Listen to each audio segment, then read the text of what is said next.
It's a question I get a lot, and I do work a lot with sellers. Listing homes is my prime function. It's really where I thrive. It's the more difficult of the processes because there's a lot of moving parts that go into it, a lot of preparation, making sure people are really on solid footing to begin with. So as a seller, you should start with a couple of things. One, tell me where you're going. Even if you're not buying another home, give me timelines, give me ideas of what we're working with. Do we have certain deadlines we need to meet? Are there schools functions and things? Do we need to wait for the end of school? Do we need to wait for the end of a certain sports season before we can move? Is there a work schedule that we need to follow? Are there familial commitments or things that are happening that are really going to affect the timeline?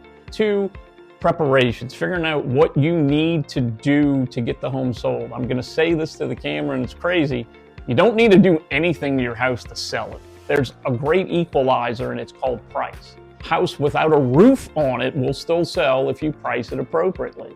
The difference is that there are ways to make sure you harvest every nickel and dime out of the house. And honestly, I've never had a seller say, get me less money.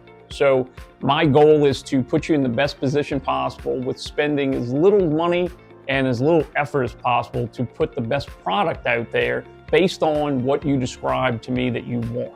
Every seller is not the same. It's not one size fits all. Yes, there are best practices that you should follow. Common things like present a clean and tidy home, declutter, things like that, but make sure things work, no burnt out light bulb. Those are simple forms of, but every person's different, every situation's different. So sit down, have a conversation, interview an agent, make sure that you're all on the same page and that you express what you expect from the process as a seller.